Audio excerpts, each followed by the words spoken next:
Figyelj, ott van anya. Fia, versenyezik, gondolhatod. Videót csinál.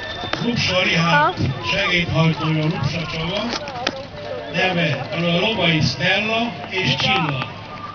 Az egyik egy 7 éves pancol, a másik egy 2 éves pancol. 3 éves Csilla és 2 éves nem látod, nem tudok ráközelíteni, ez nem olyan, mint A versenyeken a 2 éves lovakat nem engedik versenyezni, tehát a lovakat csak 5 évtől felfelé szabad versenyezni. Nem engedő ráközelíteni. Versenyszerűen használni. Fogadva lehet őket betudni, lehet dobtatni, lehet hajtani. Csináltam. De viszont versenyszerűen használni a lovat csak 5 évtől felfelé lehet. Ezt az előzésük 3. Levettek? Nem tudom, nem meg.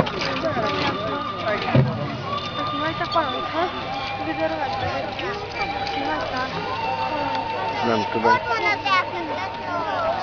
Ez minden egy jó.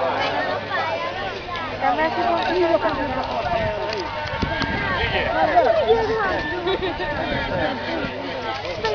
A pályára.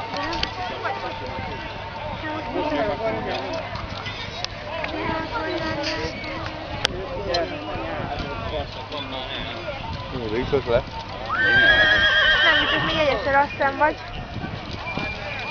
De akkor egy idő lesz most. Nem észnek semmit, csak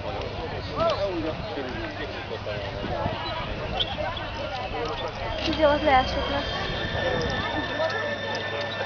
Még nincs megcsináltuk az itt. Végeztek, nem? Nem, mi nem végeztek. Jajjaj. Sokat az idő.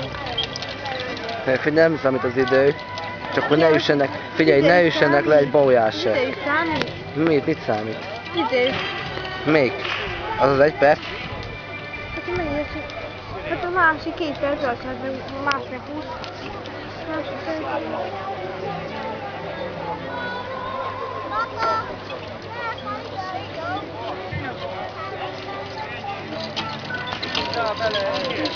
És összehoztál. Ilyen nem is